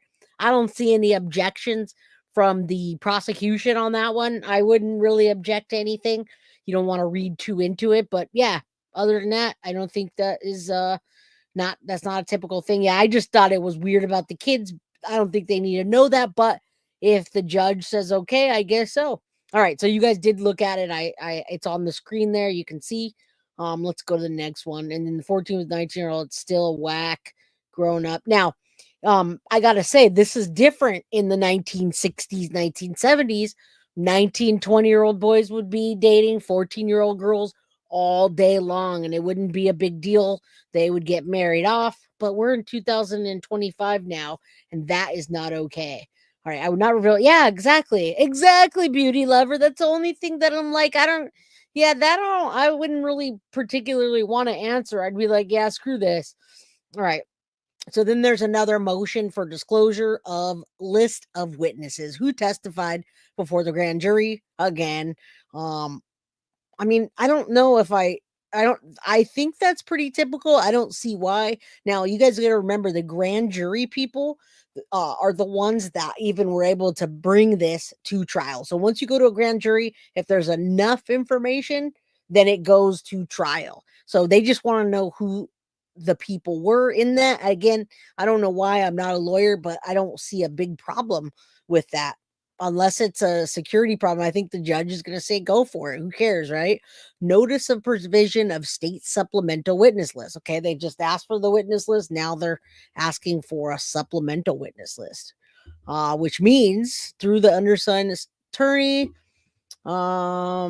witness list certifying that on the date of filing the instant notice of provision of supplemental witness list, the undersigned assistant state attorney electronically served upon the defendant a supplemental list of names and addresses of persons known to the state of Florida to have information that may be relevant to any offense charged or defense thereto, or any similar fact evidence.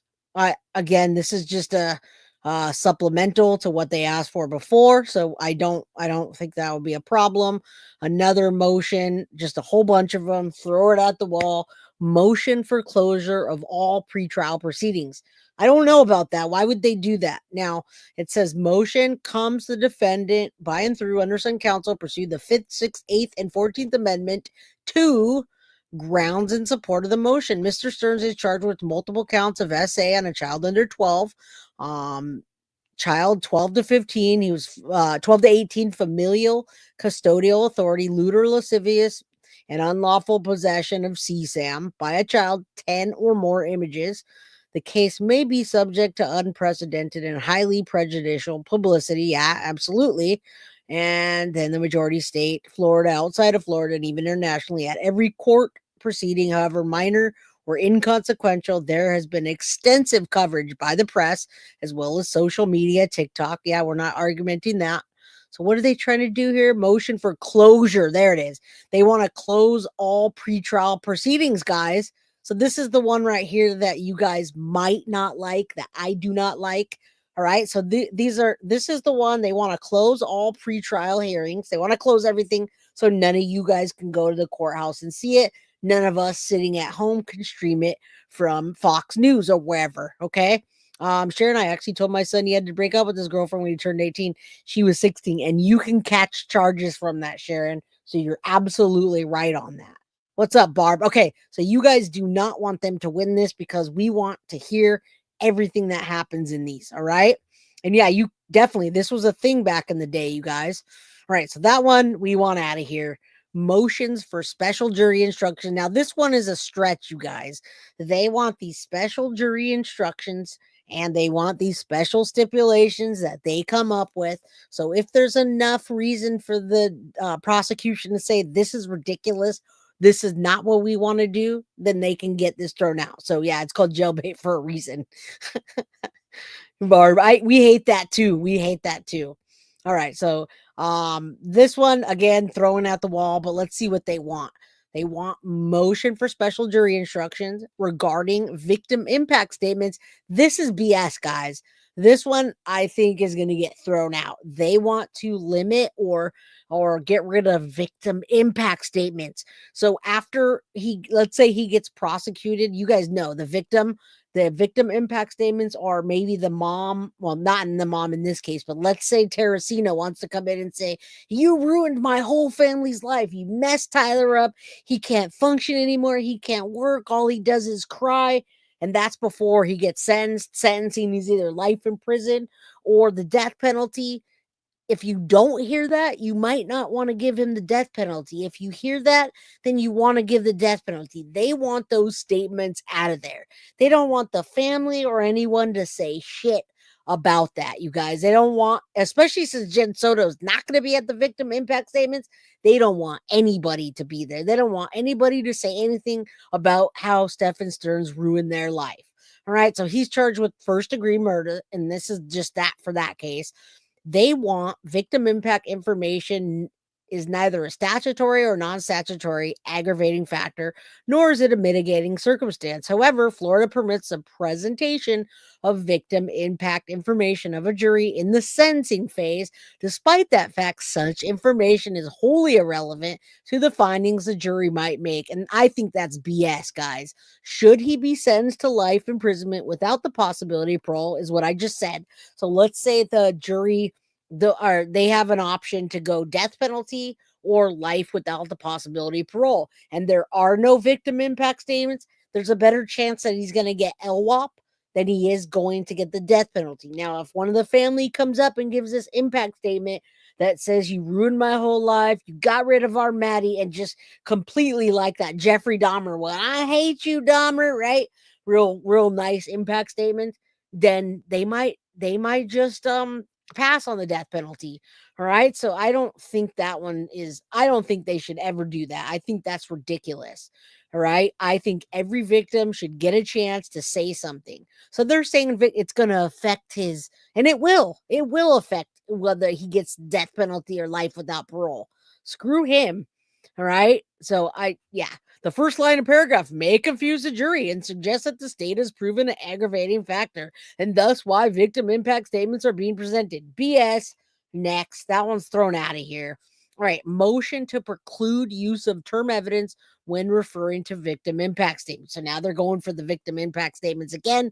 If they don't get rid of the victim impact statements, they want to use the term evidence okay, so they want to make sure that they stick to the evidence in the case and that these people that do the victim impact statements can't just go off.